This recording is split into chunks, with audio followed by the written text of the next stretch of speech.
falak, penguasaan bab waris ini masih sangat lemah. Lalu penyusunan secara teknis untuk menyempurnakan konsep tersebut. Baik Pak. Iya, terima kasih Ustadz. Kita masih ada satu, yaitu Bapak Abdul Khalik.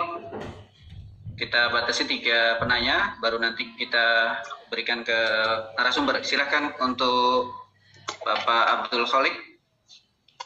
Terima kasih. Pertama, saya ingin menyampaikan ucapan selamat kepada Ketua Yayasan Bapak Kiai Haji Arif Hadianto Arif. Yang kedua, kepada Pak Kiai Bustami. Pak Kiai Bustami ini diuji dengan 3 hal tadi dalam rangka untuk memberi nilai tambah, karena beliau ini hitam, jadi ada nilai tambah. Yang ketiga, saya mengapresiasi juga bahwa pelaksanaan ini bagus, senang, mudah-mudahan bisa continue. Saya ingin bertanya kepada Pak Kiai Hamid Fahmi yang mulia, selaku guru saya juga dan guru kita semua. Pak Kiai Hamid, untuk integrasi ilmu pengetahuan, yang saya tahu selama ini adalah bahwa Islam itu hanya menjadi alat legitimasi daripada ilmu-ilmu yang telah dicetuskan oleh dunia barat. Sehingga saya belum menemukan satu ilmu yang berbasis Islam murni, sehingga itu menjadi acuan bagi dunia ilmu pengetahuan atau bagi perguruan tinggi yang lain. Itu yang pertama. Yang kedua, kepada Ibu, tentang tadi Mahatali. Mahatali ini sesuatu yang seksi menurut saya, karena memang dia adalah perguruan tinggi yang berbasis pondok pesantren dan berada di pondok pesantren. Sehingga ketika cetusan seperti UNIDA sebagai pondok pesantren atau perguruan tinggi berbasis pondok pesantren, kira-kira ke depannya, kalau Mahatali ini kan satu prodi, tidak boleh prodi yang lain, tidak boleh nambah 2 atau 3 prodi. Tetapi ketika bahwasanya pondok pesantren ini membutuhkan pada fakultas-fakultas yang lain dengan pendirian Mahatali seperti tadi, apakah dimungkinkan satu perguruan tinggi itu, satu pesantren bisa mendirikan universitas dan sekaligus Mahatali? Karena Mahatali itu bukan berbasis kitab kuning, bahkan kalau perlu sekuning-kuningnya kitab, sehingga ada spesifikasi murni yang mempelajari ilmu Islam, tapi sekaligus pada saat yang bersamaan sebagai universitas dia mempelajari ilmu-ilmu yang profan. Demikian, terima kasih sekali lagi. Selamat buat panitia. Assalamualaikum warahmatullahi wabarakatuh. Waalaikumsalam warahmatullahi wabarakatuh. Terima kasih kepada Pak Abdul Khalik, dan kita cukupkan dulu untuk termin pertama. Ini ada beberapa pertanyaan yang ditujukan langsung ke Prof. Hamid. Yang pertama tadi berkaitan tentang mohon bimbingannya secara umum untuk pengembangan bahasa di pondok pesantren yang ada di Bali. Terus yang kedua yaitu masih berkaitan dengan Prof. Hamid tentang integrasi dan Islam, keilmuan Islam hanya sebagai legitimasi. Terus untuk Ustazah Duna ini berkaitan, boleh nggak pondok pesantren memiliki 2, satu pesantren universitas, yang kedua adalah Mat Ali. Mungkin yang pertama pada Prof. Hamid. Baik, terima kasih. Suara saya udah oke ya? Oke. Pertama untuk Pak Holik ya, berkaitan dengan Islamisasi, saya melihat di Indonesia ini banyak orang yang berbicara Islamisasi tapi dia tidak mengerti, dan kadang-kadang mengklaim melakukan Islamisasi tapi juga sebenarnya tidak paham. Sebenarnya Islamisasi itu adalah sebuah proses epistemologi, jadi tidak bisa kemudian kita letakkan ayat hadis dalam teori pengetahuan barat, karena kalau kita letakkan teori Al-Quran di samping teori, padahal teori itu pada suatu saat akan divalidasi, maka ayat dan Quran itu akan divalidasi juga. Jadi kita tidak bisa menggunakan Al-Quran sebagai teori. ya, kecuali khusus untuk ilmu mawaris. Mawaris itu betul-betul full dari Al-Quran, itu teorinya yaitu prakteknya. Ini kita berbicara mengenai ilmu yang dari barat itu akan diapakan, ya.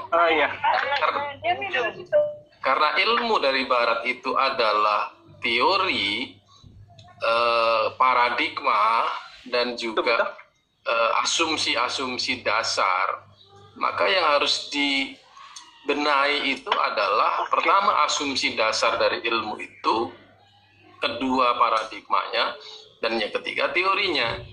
Jadi sebuah proses yang tidak sederhana Islamisasi itu. Kalau kita berbicara katakanlah misalnya ilmu psikologi, ya. Ilmu psikologi itu teorinya salah karena paradigmanya salah. Paradigmanya salah karena cara pandangnya atau worldview-nya terhadap manusia juga salah. Jadi pemahaman Barat terhadap manusia dengan pemahaman Islam terhadap manusia beda. Yang itu yang harus diislamkan dulu. Apa arti manusia bagi Islam tidak sama dengan arti manusia bagi Barat yang kemudian menjadi ilmu psikologi itu. Jadi orang yang hanya melakukan legitimasi ilmu Barat dengan teks Islam itu sekarang dikenal dengan ayatisasi. Ayatisasi ini sangat berbahaya, ya. Nah, ini pertanyaan Pak Holik juga saya lihat di chat itu, bagaimana Islamisasi di UNIDA? Ya. Di UNIDA kita memulai Islamisasi dari membenarkan worldview para mahasiswa. Cara pandang mahasiswa terhadap segala sesuatu dirubah dulu. Apa arti harta bagi Anda? Apa arti Tuhan bagi Anda? Apa arti ilmu bagi Anda? Itu dimasukkan dalam mata kuliah untuk semester 1 untuk seluruh prodi agama ataupun sains. Kemudian semester selanjutnya para mahasiswa belajar paradigma-paradigma ilmu, termasuk juga teori-teori. Masing-masing prodi kan ada masing-masing punya teorinya.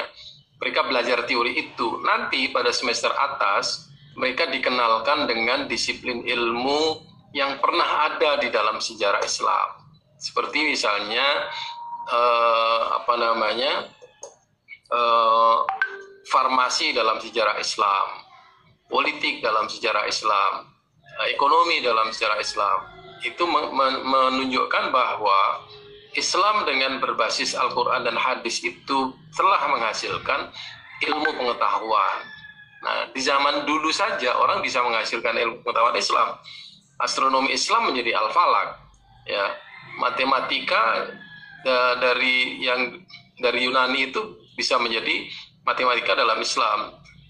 Ilmu hisab itu bisa menjadi ilmu aritmatik menjadi ilmu hisab, dan banyak sekali contohnya. Jadi membangun dari awal, tetapi kita menggunakan capaian ilmu pengetahuan Barat yang sesuai dengan Islam. Itulah Islamisasi. Nah, ketika kita menghadapi Barat itu, yang pertama-tama kita lakukan adalah mengkritik apa yang ada di Barat, mengambil apa yang sesuai dengan Islam, dan menyatukannya dengan Islam. Itulah yang disebut dengan Islamisasi. Nah, ini kalau saya terangkan kan terlalu panjang ini ya. Di UNIDA dia itu mata kuliah 1 semester. Tidak bisa saya terangkan lebih lanjut ya. Kemudian Ustaz Hadianto menanyakan mengenai jumlah fakultas di universitas itu dibatasi dengan sekian-sekian, ya. Kemudian jumlah profesor, doktor juga dibatasi. Kenapa tidak dibatasi dengan Tridharma saja? Ini begini masalahnya. Tridharma itu adalah sebuah kerja yang basisnya SDM. Jadi pendidikan dan pengajaran tidak akan berkualitas kalau jumlah profesor dan doktornya tidak mencukupi. Ya. Nah, sekarang dosen-dosennya perguruan tinggi itu diajar oleh orang yang bergelar apa? Di Malaysia S2 itu tidak boleh mengajar di universitas. Di Indonesia masih, ya. Di negara-negara barat ya juga begitu. Yang menjadi dosen adalah orang yang sudah bergelar doktor. Itu nanti di Indonesia akan begitu. Nah, dengan bergelar doktor itu dia akan bisa mendidik anak-anak, mengajar anak-anak dengan ilmu pengetahuan yang dia miliki. Ya. Kemudian ketika mereka melakukan pengabdian kepada masyarakat atau melakukan riset, kualitas risetnya juga kualitas doktor. Ini mengapa kita harus mengikuti standar-standar seperti begini? Memang masuk akal, ya, masuk akal. Dan ilmu pengetahuan yang kita hasilkan pun, ya, meskipun nanti dia akan bernuansa Islam, berbasis teori-teori Islam, dia harus bisa dijual ke dunia internasional yang akan dibaca oleh profesor doktor dari bidang ilmu sekuler sekalipun. Maka disinilah Islam itu harus ditunjukkan. Al-Islam ya'lu wa la yu'ala itu ditunjukkan dalam bidang akademis ini. Bisa nggak kita menghasilkan profesor-profesor dan doktor-doktor yang unggul di dalam bidang ilmunya masing-masing dan sejajar dengan profesor doktor yang tidak mempunyai background studi Islam atau yang tidak Islam misalnya. Itu tantangan kita. Untuk masalah Mahat Ali yang di Bali, ya saya mungkin sedikit berkomentar. Saya rasa untuk kasus di Bali perlu disesuaikan dengan situasi lingkungan, di mana kiri kanannya adalah orang-orang yang beragama Hindu. Jadi anak-anak di situ sejak awal sudah harus dikasih pengetahuan sedalam-dalamnya mengenai Islam dan perbandingannya dengan agama-agama lain. Di Gontor kan ada perbandingan agama itu diberikan pada kelas 5, ya. Kelas 5 itu kelas 2 SMA. Itu diperlukan, jangan sampai anak-anak tidak paham agama lain dan kemudian tertarik. Ya. Nah, pada tingkat yang lebih tinggi lagi, ketika anak-anak nanti bertemu dengan orang yang beragama lain, dia bisa berdiskusi atau menjelaskan Islam kepada orang-orang yang beragama Hindu itu. Itu maksud saya. Jadi kalau ingin membuat Mahat Ali-nya itu mungkin lebih diarahkan kepada Mahat Ali perbandingan agama ataupun studi agama-agama. Ya. Nah, pertanyaan kolik mengenai penyatuan Mahat Ali dengan universitas itu bisa saja dilakukan. Cuman kalau sudah ada universitas, mengapa tidak dimasukkan saja Mahat Ali itu menjadi bagian dari program studi?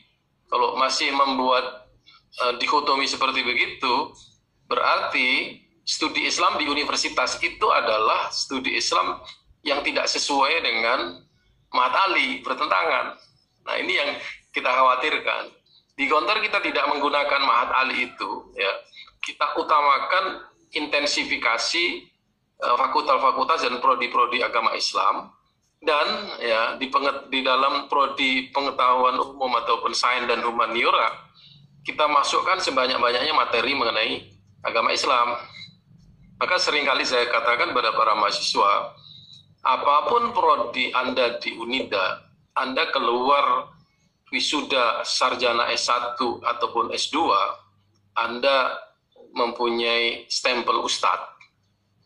Anda harus bisa dan mau mengklaim diri Anda Ustadz. Ustadz tapi prodi saya TI.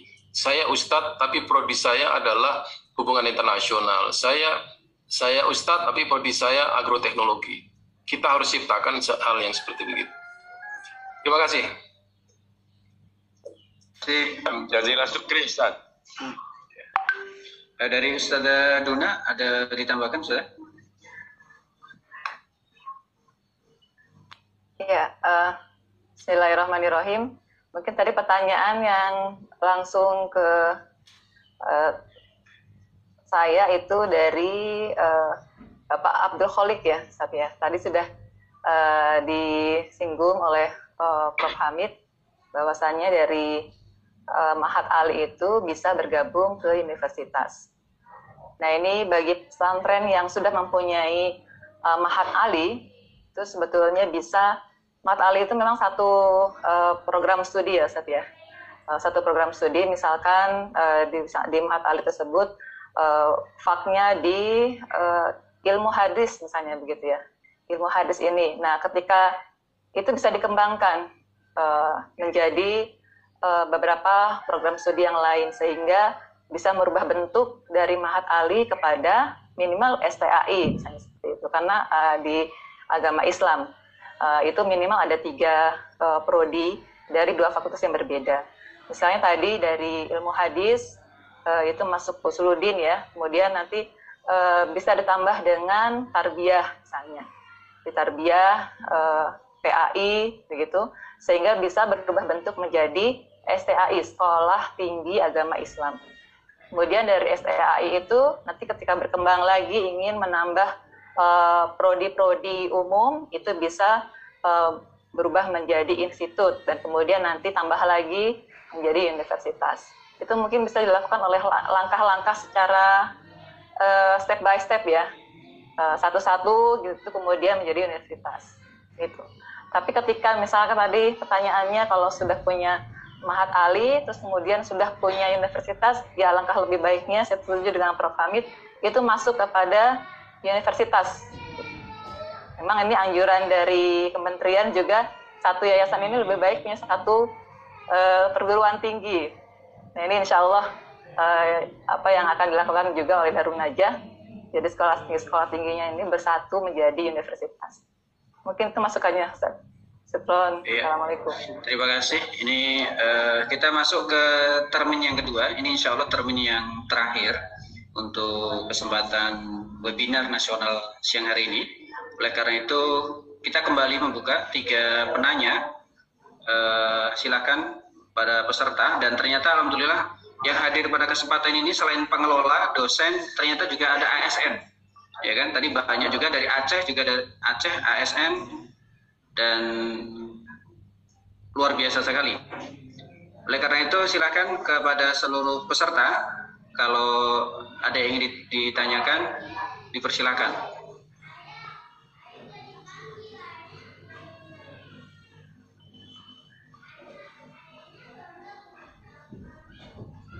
Oke, kepada langsung saja Ibu boleh disampaikan, Ustazah Dwi Retno, silakan boleh langsung disampaikan pertanyaannya.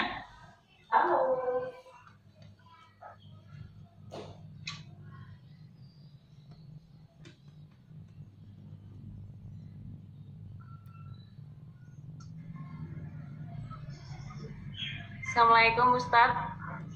Waalaikumsalam, silakan.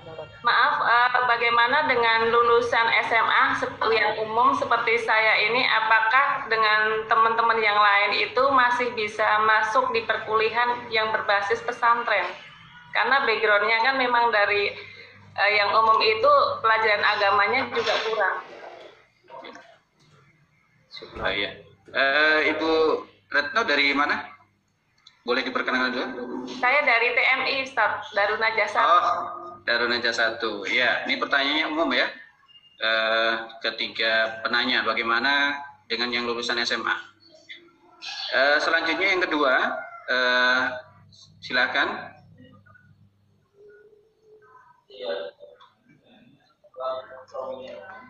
Ini kelihatannya dari ibu-ibu juga. Pada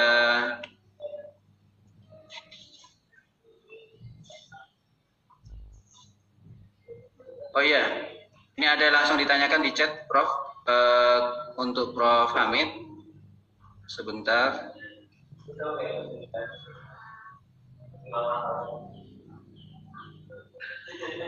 Ya.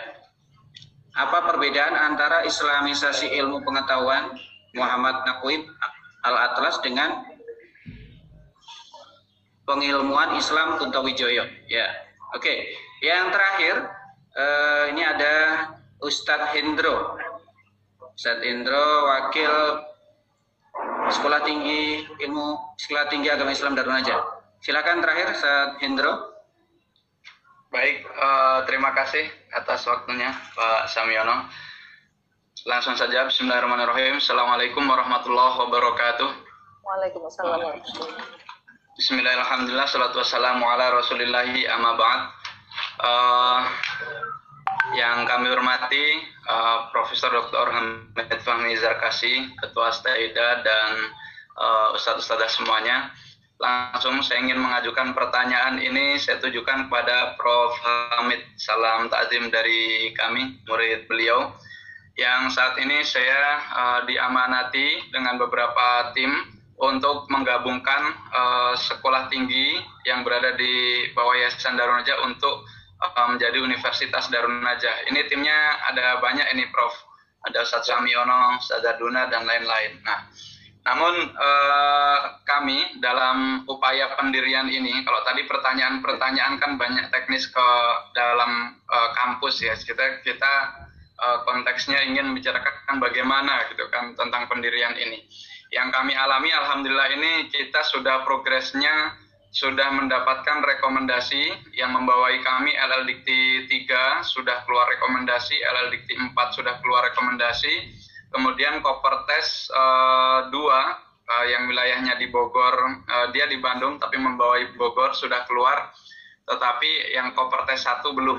Ya, kami memang beberapa hal banyak yang kami alami dari beberapa kendala dan kemudahan-kemudahan. Nah, saya ingin menanyakan progres dulu ketika Unida, apa saja tantangan-tantangan yang berat yang Unida alami, kemudian apa cara-cara jitu yang dilakukan Unida sehingga dulu dari ISID itu cepat berubah menjadi universitas. Nah, itu kita ingin sekali berguru langsung ke Gontor sana. Cuman saat ini masih pandemi. Insya Allah kalau ada waktu nanti kami akan silaturahim ke Prof. Hamid. Insya Allah. Itu saja. Ya, itu saja. Mungkin bisa dijabarkan itu. Insya Allah akan banyak juga nanti masukan-masukan dari Prof. Akan kami tempuh. Insya Allah tanggal 4 Agustus kami akan divisit oleh Kopertes 1 dalam rangka mendapatkan rekomendasi dari mereka. Syukron. Ya, terima kasih Ustadz Hendro. Ini langsung ke Prof. Hamid, dan memang mohon doanya, kita masih perjuangan panjang untuk melebur menjadi Universitas Darun Najah. Ini masih ada satu lagi, Prof. Izin. Silakan. Ini terakhir ya. Muhammad Alfan. Ya, Muhammad Alfan. Ya, tadi udah angkat tangannya. Silakan. Baik, terima kasih kesempatannya. Assalamualaikum warahmatullahi wabarakatuh. Waalaikumsalam. Salam takdim untuk Ustadz Hamid di Malaysia sama Ustadz Samsudin Arif. Ya. Dan sekarang alhamdulillah saya menjadi salah satu dosen di Universitas Muhammadiyah Jember di Jember. Saya ingin menyampaikan kegalauan saya sebenarnya tentang beberapa program yang sempat kami ikuti dari Kementerian Pendidikan. Salah satu program yang sempat beberapa waktu lalu saya ikuti yaitu namanya Modul Nusantara, Ustaz. Yang mana tujuan dari Modul Nusantara ini adalah mengenalkan keragaman dan kebinekaan pada mahasiswi yang ada di Indonesia. Ya. Sebagai contoh, nanti mahasiswa di universitas di luar Pulau Jawa nanti mengikuti atau mengambil Modul Nusantara dan memilih salah satu yang ada di universitas di Pulau Jawa. Maka nanti mereka akan dikenalkan dengan keragaman budaya dan sekaligus juga agama yang ada di Jawa. Dan begitu juga sebaliknya. Nanti yang mahasiswa yang ada di Pulau Jawa yang mengikuti Modul Nusantara akan mengambil mesti di luar Pulau Jawa. Maka juga akan dikenalkan dengan keragaman budaya dan agama di sana. Tujuan akhir dari program ini itu adalah agar mahasiswa dan mahasiswa itu mempunyai sikap yang lebih toleran di dalam beragama, tidak saling menyalahkan dan sebagainya, sehingga terjadi kedamaian antara umat beragama. Kemudian satu hal yang menggelitik saya dan saya juga tidak tahu bagaimana menemukan solusi dari kegalauan saya ini, karena ada sebuah statement dari pemateri yang disampaikan ketika itu, karena yang menjadi penyebab intoleran di dalam kehidupan masyarakat ini adalah yaitu klaim kebenaran terhadap sebuah agama oleh orang-orang yang beragama. Jadi nggak boleh orang Islam misalkan mengklaim bahwa Islam kita itu paling benar dan orang Kristen itu tidak benar, dan juga orang Kristen juga sama, nggak boleh mengklaim bahwa Kristen itu benar dan yang lain itu salah. Begitu. Jadi ketika mendengar ini saya jadi galau, aduh kok seperti ini, dan kemudian jadi enak saya Ustaz untuk kemudian melanjutkan program ini. Dan beberapa teman-teman juga yang tentu mempunyai sikap sensitif ya, berbeda dengan yang saya dulu mengkaji tentang dengan dengan Dr. Samsudin Arif tentang liberalisme dan sebagainya. Bagi saya ini ancaman nyata bagi dunia pendidikan, terutama di perguruan tinggi. Dan saya minta tanggapannya Ustaz, sekaligus mungkin minta solusi bagaimana nih mengatasi hal yang seperti ini. Mungkin itu saja dari saya. Terima kasih. Assalamualaikum warahmatullahi wabarakatuh. Waalaikumsalam warahmatullahi wabarakatuh. Terima kasih Ustaz Ahmad Alfan. Ya, sedang galau dengan realita di lapangan, ternyata ada sesuatu yang mengusik. Ya, dan nanti insya Allah langsung akan dijawab langsung oleh Prof. Hamid. Ada 3 nih Prof. Yang pertama masalah bagaimana ketika saya lulusan SMA. Yang kedua trik untuk cepat keluar SK universitas. Ini setentro tadi. Dan yang terakhir yang ketiga tadi. Dampak kalau silakan. Ya, silakan Prof. Oke, ada 4 kalau nggak salah ini. Pertama yang lulusan SMA ya, di Gontor begini, lulusan SMA itu diterima, tetapi harus matrikulasi bahasa Arab. Karena ada beberapa materi diajarkan dalam bahasa Arab, khususnya untuk yang program studi agama Islam. Nah, biasanya bagi yang bahasa Arabnya lemah dan bahasa Inggrisnya bagus, kita arahkan mengambil program studi sains atau humaniora. Jadi seperti TI, agrotek, hubungan internasional, ekonomi dan manajemen. Itu arahan kita. Jadi tetapi orang-orang yang masuk di sini dari SMA itu dia akan mendapatkan keuntungan karena di dalam kelas ada mata kuliah agama Islam dari semester 1 sampai semester 7. Ya. Kemudian ada tahfidz Al-Qur'an. Di sini ada zona tahfidz lagi. Jadi yang ingin lebih di sini setiap semester setengah juz. Ya, kalau mau lebih dari itu dia harus masuk di zona tahfidz Al-Qur'an. Itu tidak ada di perguruan tinggi umum. Ya, kalau Anda SMA masuk ke UGM nggak ketemu yang begini-begini kan. Jadi ada keuntungannya.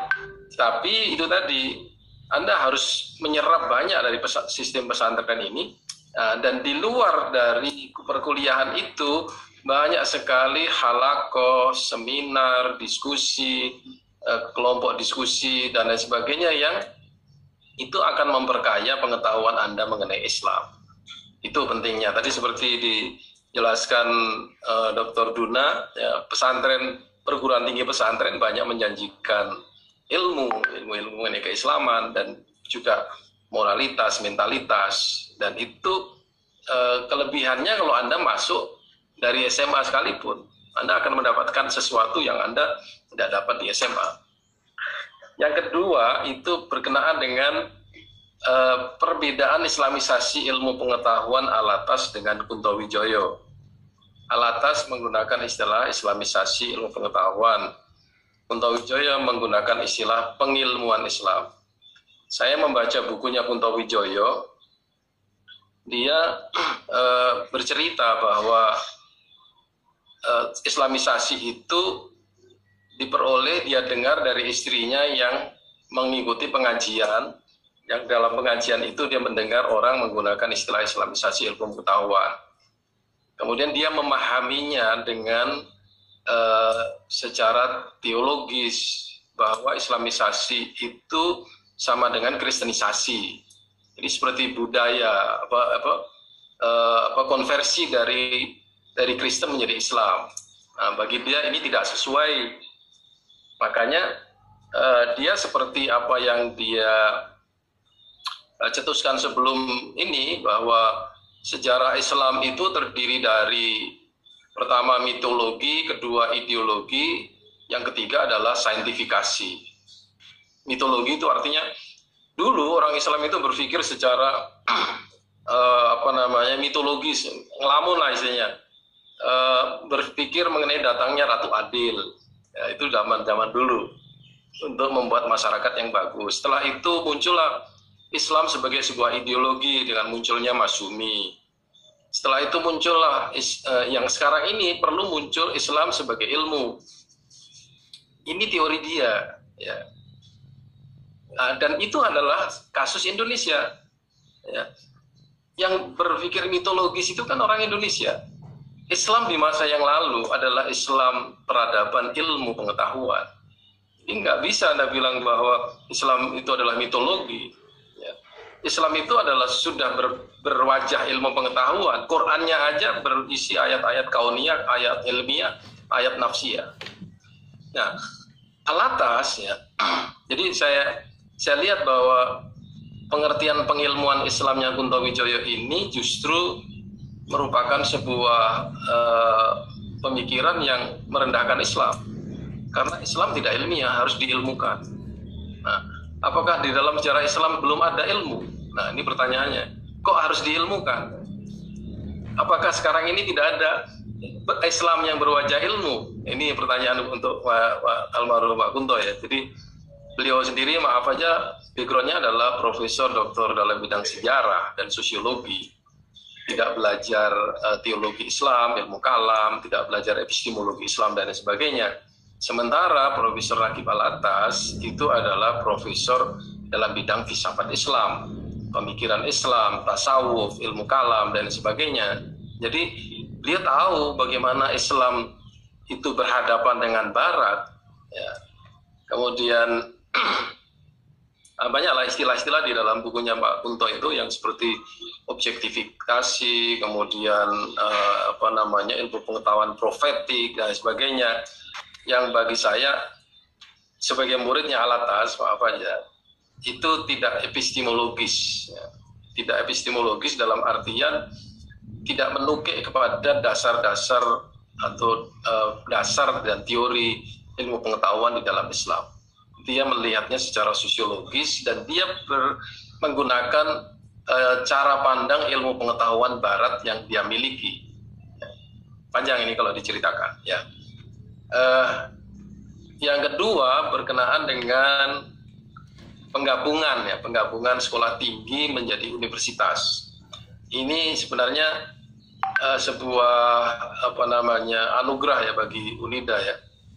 Pertama, pada waktu UNIDA itu di proses perizinannya itu moratorium pada waktu itu. Tidak boleh ada universitas yang berdiri. Tapi kemudian kita bertemu dengan Pak Menteri langsung, ya, Pak Menteri Muhammad Nuh. Kita bertanya kepada beliau, ternyata beliau ngomongnya beda. Loh, ini Gontor ini sudah lama saya tunggu, kok nggak izin-izin gitu ya. Jadi kita ini seperti terkaget-kaget, ternyata kita ditunggu izinnya itu. Jadi beliau bilang, ini mau cepat apa yang prosesnya lama? Ya cepat Pak kita. Ya sudah, begitu nanti sampai di meja saya tanda tangani gitu. Nah, itu omongan diplomasinya begitu. Tapi proses di bawah ya kita tetap mengikuti persyaratan. Harus ada 10 program studi. Ya, yang 6 adalah sains ya. Yang 4 adalah humaniora. Kemudian yang Fakultas Agama Islam tidak masuk, ya, tidak boleh dimasukkan. Artinya tidak dihitung gitu. Tarbiyah, Syariah, Usuluddin nggak boleh masuk, tidak dihitung dalam jumlah prodi yang diharuskan. Oke, nggak ada masalah. Kita membuka 10 program studi. Setiap program studi harus mempunyai 6 orang dosen bergelar master dalam bidang itu. Jadi kita merekrut 60 dosen yang kita tidak mempunyai SDM itu. Luar biasa ini. Kita cari, kita umumkan seluruh Indonesia, ternyata alhamdulillah banyak yang daftar. Ya, paling tidak banyak yang menyerahkan ijazahnya. Ijazahnya diserahkan dan itu sebagai bagian dari verifikasi nanti itu. Ya. Nah, kemudian dana yang dibutuhkan itu kalau nggak salah 500 juta kalau nggak salah, itu kecil aja bagi kita.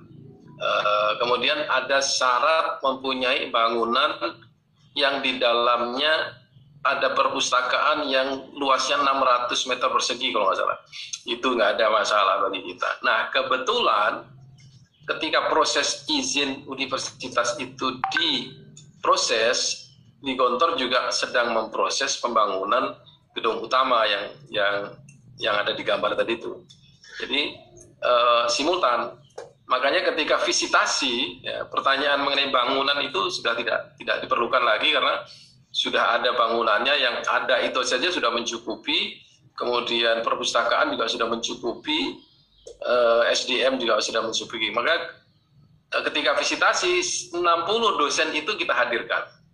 Ya, kita hadirkan di situ, alhamdulillah semuanya datang dan semua ditanya satu persatu ya, oleh asesor itu. Nah, di dalam penyusunan ini, ya, di dalam penyusunan itu memang agak ribet, mungkin sudah Darun Najah juga sudah tahu ya, apa saja yang diletakkan di situ dari visi misi itu dari universitas turun menjadi visi misi fakultas, dari fakultas menjadi visi misi program studi. Itu semuanya harus linier. Kemudian dari situ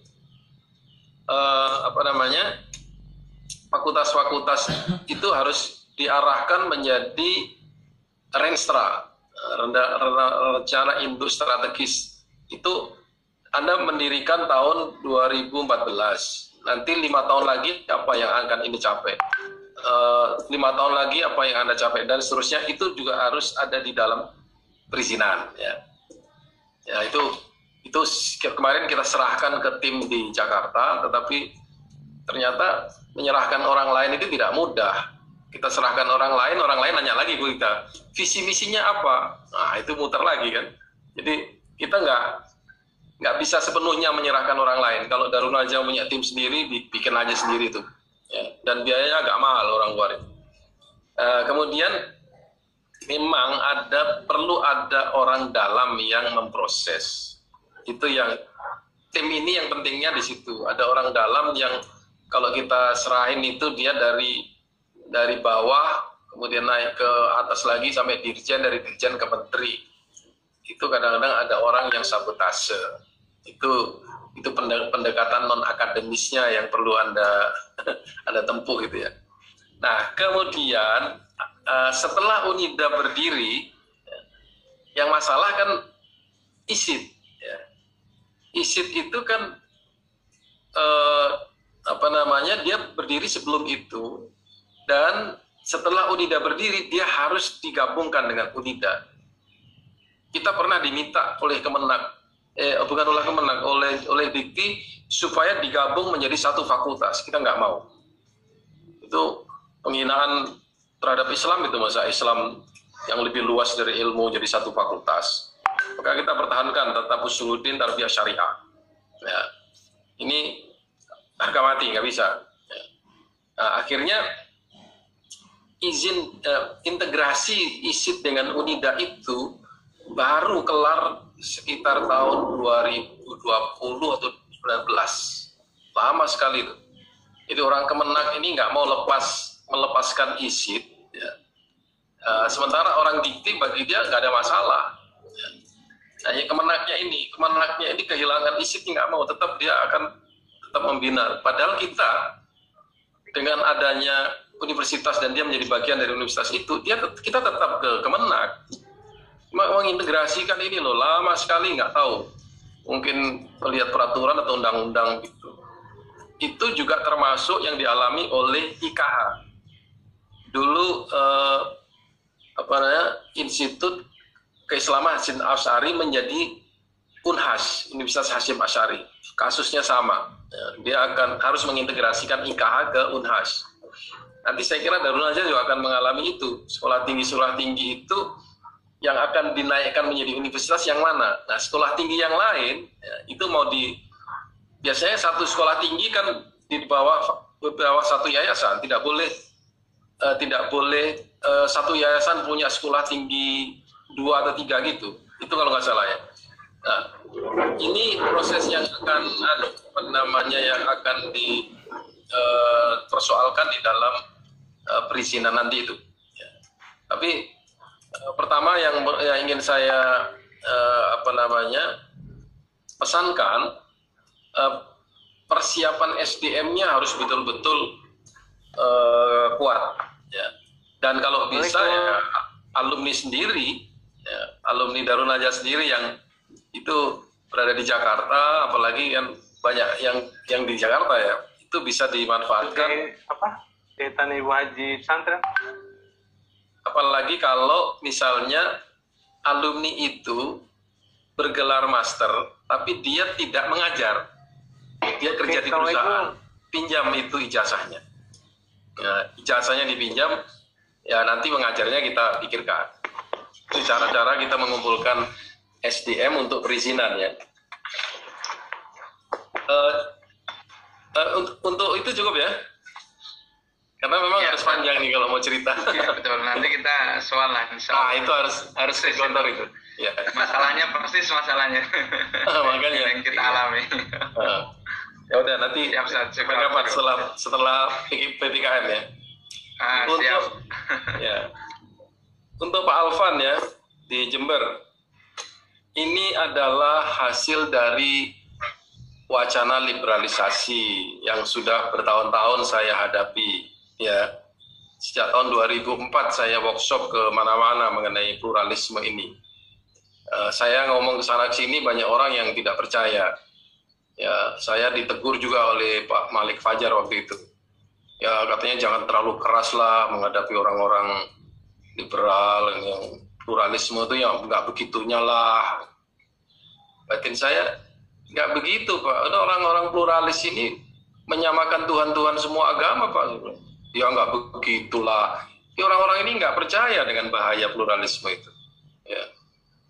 Bahkan saya di kalangan Gus-Gus ya di Pasuruan itu saya kumpulkan, saya jelaskan mengenai pluralisme dengan kawan-kawan INSIS. Itu para Gus-Gus masih nggak paham pluralisme itu apa. Kesimpulannya setelah kita terangkan itu begini. Oh berarti kita ini juga pluralis Ustaz. Kan kita ini ada 4 madhab katanya. Jadi 4 madhab itu pluralisme katanya. Astagfirullah. Jadi orang itu paham pluralisme itu susah. Nah sekarang pelan-pelan pluralisme itu merasuk dalam pemikiran para tokoh nasional. Ya, bahasanya adalah bahasa toleransi. Dari toleransi itu kemudian akhirnya klaim kebenaran. Di sini triknya itu. Toleransi itu kan menghormati orang berkepercayaan lain. Ya. Menghormati aja. Dan orang itu, setiap orang yang beragama itu berhak untuk mengatakan agamanya benar. Tidak ada agama yang mengatakan bahwa agama saya benar tapi mungkin salah. Nggak ada itu. Tapi orang-orang pluralis, nah ini orang pluralis ini orang yang tidak beragama ya. Ya. Mengatakan bahwa yang membuat orang tidak toleran itu adalah orang yang merasa benar sendiri. Agamanya benar sendiri. Nah, kita kembali kepada apa kata Hamka. Orang yang mengatakan bahwa semua agama itu benar, dia tidak beragama. Karena agama semua benar kan dia dari atas. Ini Islam, Kristen, Hindu, Buddha gitu ya. Semuanya sejajar. Loh dia di mana? Kalau dia orang Islam dan mengatakan Islam sama dengan agama lain, berarti dia bukan Islam. Karena inna dina indallahil Islam. Wa ma yabtaghi ghairil Islam dina fala yuqbala minhu. Udah jelas ajaran Islam itu. Kalau kok dia mengatakan bahwa Islam itu belum tentu benar. Nah, mungkin Yahudi benar ya. Itu pindah Yahudi aja kalau gitu ceritanya. Jadi ini adalah program pluralisme agama yang disebarkan oleh unsur-unsur asing. Ini secara internasional, ya, secara internasional teorinya ada, ya, gerakannya ada, dan lembaga sosial LSM di Indonesia yang bergerak dalam bidang pluralisme ini dibiayai oleh asing, ya, dan ini memang kerja untuk menghancurkan Islam. Apa sebenarnya target dari pluralisme ini? Targetnya adalah relativisme kebenaran. Ya, kalau relativisme kebenaran dalam bidang sains tidak ada masalah, ya, karena sains itu berkembang. Tapi adalah relativisme kebenaran mutlak, yaitu agama. Kalau kebenaran agama itu direlatifkan, harapan mereka tidak akan lagi orang yang berpikir absolutis. Tidak ada orang yang berpikir mutlak-mutlakan. Kalau tidak ada yang mutlak-mutlakan, tidak ada fundamentalisme. Ya, karena fundamentalisme itu adalah orang yang mengklaim dirinya paling benar, orang lain salah.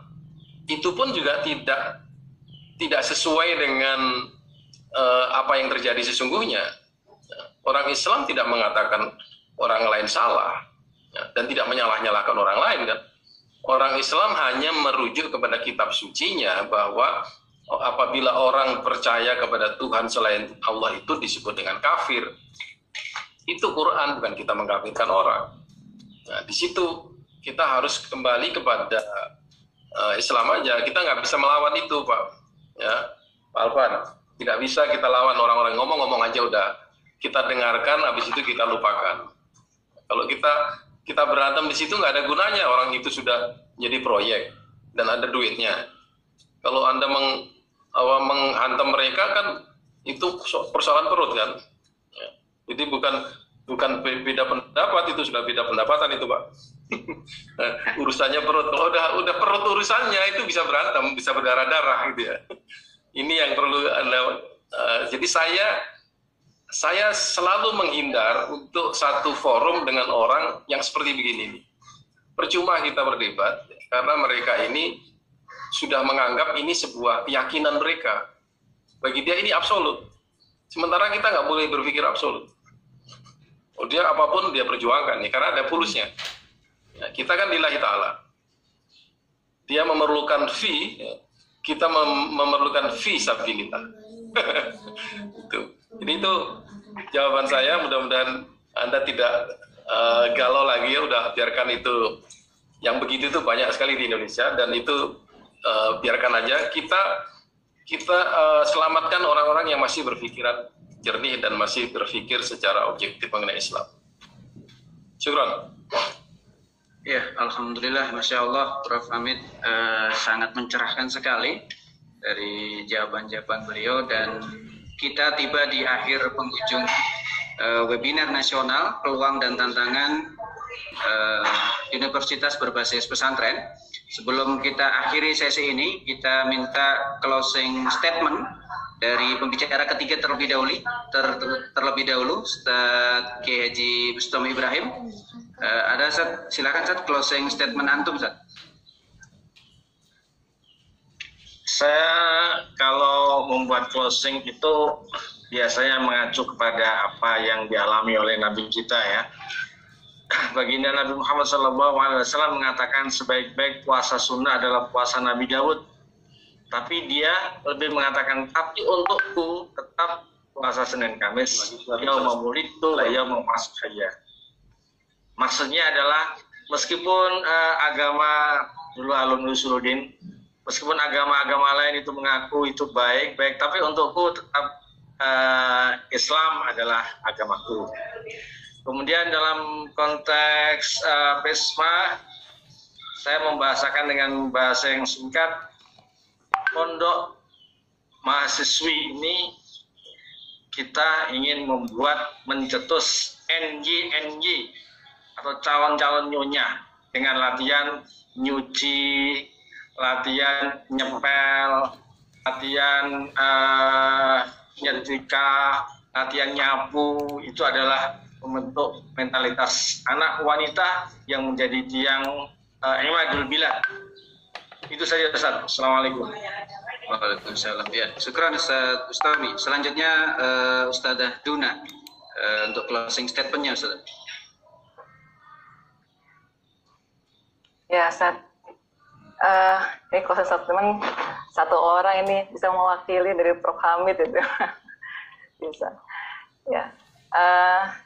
Namun alhamdulillah dari webinar ini terima kasih sekali lagi atas kehadiran Prof. Hamid dan juga para hadirin semua yang sudah hadir di sini. Banyak sekali ada hal-hal penting ya. Namun berkaitan dengan topik yang saya bawakan tadi itu mungkin sama-sama kita, apapun perguruan tinggi kita, semuanya pendidik, perguruan tinggi Islam ataupun yang sedang mengabdi ataupun ya di perguruan tinggi umum, kita sebagai pendidik muslim atau muslimah, ini adalah tugas kita bersama-sama untuk melahirkan kader-kader ulama, umaro yang intelek, ya, intelek yang ulama dan umaro juga gitu.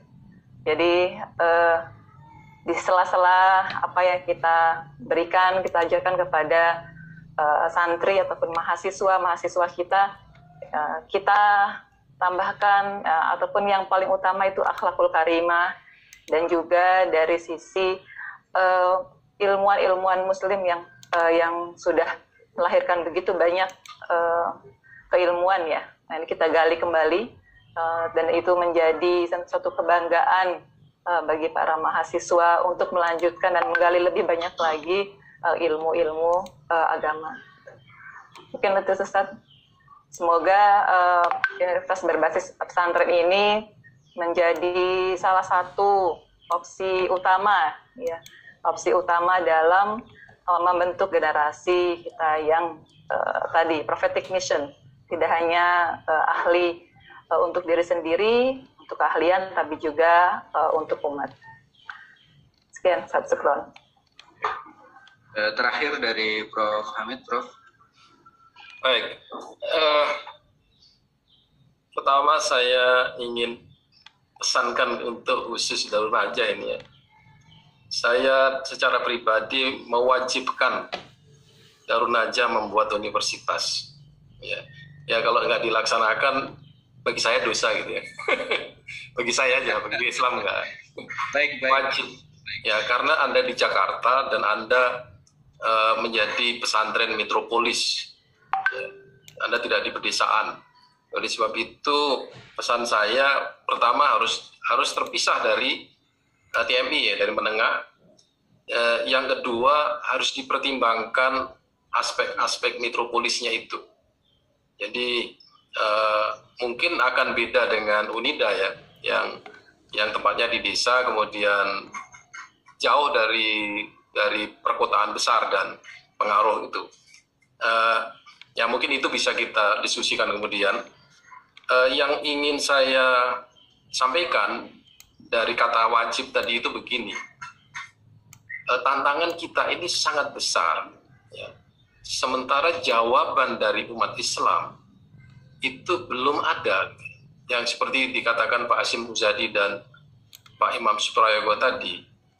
Universitas-universitas Islam sekarang ini hanya menghasilkan mahasiswa-mahasiswa yang tidak berbeda dengan universitas-universitas umum.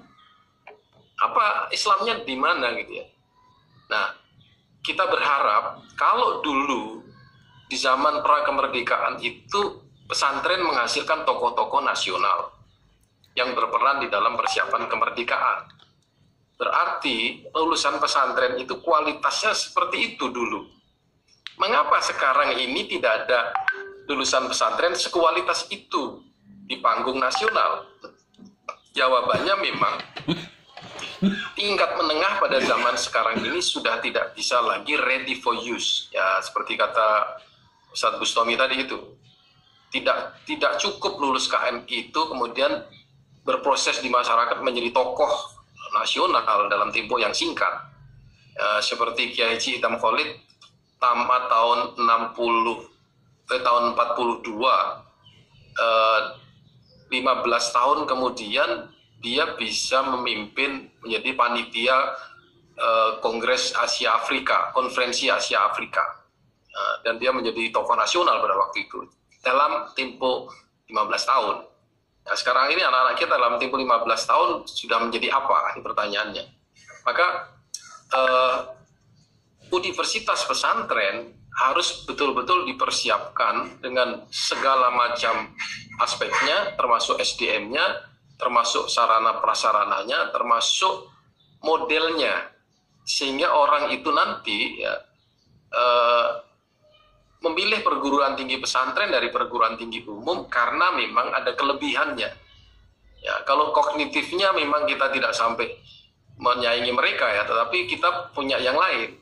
Maka di dalam pertemuan kiai-kiai alumni pesantren yang mempunyai perguruan tinggi di Gontor beberapa waktu yang lalu itu, saya katakan kalau pesantren mendirikan perguruan tinggi dan tidak diasramakan, Anda tidak bisa bersaing dengan tidak bisa, karena kelebihan kita ada di pesantren itu. Ya, kalau Anda mendirikan perguruan tinggi, mahasiswinya umum siapa saja, kemudian di situ dibiarkan orang berjilbab dan tidak berjilbab, ya, kemudian dibiarkan juga mahasiswa-mahasiswi bertemu berikhtilat secara tidak syar'i dan sebagainya. Nggak ada bedanya di UI, di UGM dengan di ITB gitu ya. Nah itu maksud saya, jangan membuat sesuatu yang sudah ada. Kita harus membuat sesuatu yang belum ada, dan itu menjadi ciri Islam kita. Nah, mudah-mudahan ini alumni-alumni Darun Najah bisa berkontribusi membantu pikiran, tenaga, dan termasuk biayanya untuk mewujudkan ini. Saya optimis dengan Darun Najah ya, daripada perguruan tinggi lain yang saya tidak perlu sebutkan. Anda mempunyai SDM, Anda mempunyai sistem yang benar, Anda mempunyai tujuan yang mulia, dan Anda sudah mempunyai integritas, termasuk juga teamwork Anda sudah cukup kuat ya, dan saya kira ini generasi cucu harus mulai berperan ya, dan harus mempunyai hadiah ya, kepada bangsa ini, juga kepada para pendiri, membawa sebuah sistem yang betul-betul mungkin tidak terbayangkan oleh para pendiri, ya, para yang syuhada kita akan hadiahkan ini untuk mereka-mereka sebagai amal jariah dan sekaligus sebagai solusi dari problematika bangsa Indonesia yang begitu besar. Ya, sama-sama, dan kita nanti bersama-sama maju. Kita berharap universitas-universitas pesantren itu nanti akan menjadi tonggak-tonggak peradaban di Indonesia. Itu aja, terima kasih. Wassalamualaikum warahmatullahi wabarakatuh. Assalamualaikum warahmatullahi wabarakatuh. Terima kasih pada Prof. Hamid, Ustadzah Duna, Ustadz Bustomi, dan kita berada di penghujung acara webinar nasional. Semoga apa yang telah disampaikan oleh 3 narasumber kita pada kesempatan hari ini memberikan pencerahan, dan tentunya setelah ini take action di lembaga kita masing-masing bagaimana mewujudkan universitas yang berbasis pesantren. Demikian untuk webinar nasional pada kesempatan siang hari ini. Sebelum saya kembalikan ke MC, dari saya cukupkan sekian. Terima kasih. Astagfirullahaladzim. Fastabiqul khairat. Assalamualaikum warahmatullahi wabarakatuh. Waalaikumsalam. Waalaikumsalam warahmatullahi wabarakatuh.